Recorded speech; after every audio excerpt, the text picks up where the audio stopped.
I begin to I begin to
Say what you wanna say to me now. I wanna wake up with you in the morning. Show me there's nothing fake to me now. I wanna wake up with you in the morning. Say what you wanna say to me now. I wanna wake up with you in the morning. Show me there's nothing fake to me now. I wanna wake up with you in the morning.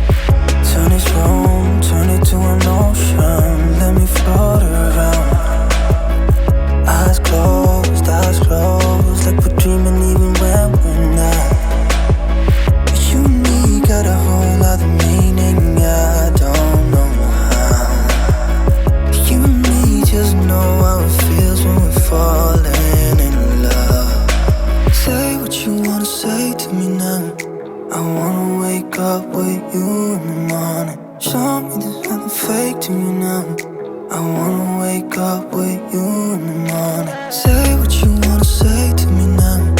I wanna wake up with you in the morning. Show me there's nothing fake to me now. I wanna wake up with you in the morning. We can do nothing at all. So what, if you're stupid then you know it's nothing wrong. There's not much to do when all I can is thinking about you. Not doing well, don't know where you are, 'cause you're not here. It's been way too long. If I could lay down beside you, I would. When nothing really matters, that's all I wanna do. I hope that you are safe and that I will see you soon. If I could lay down beside you, I would.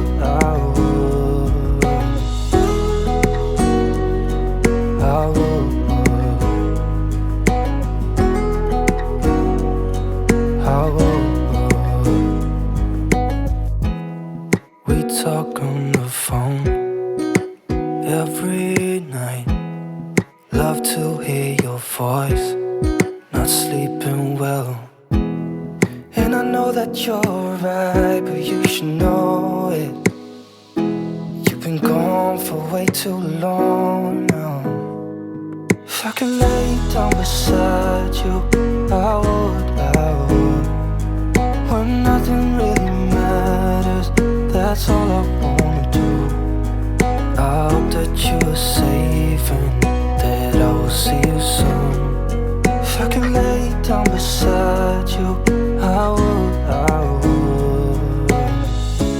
Even if you're gone, I won't forget you. You're all I know, what I need, and that ain't changed.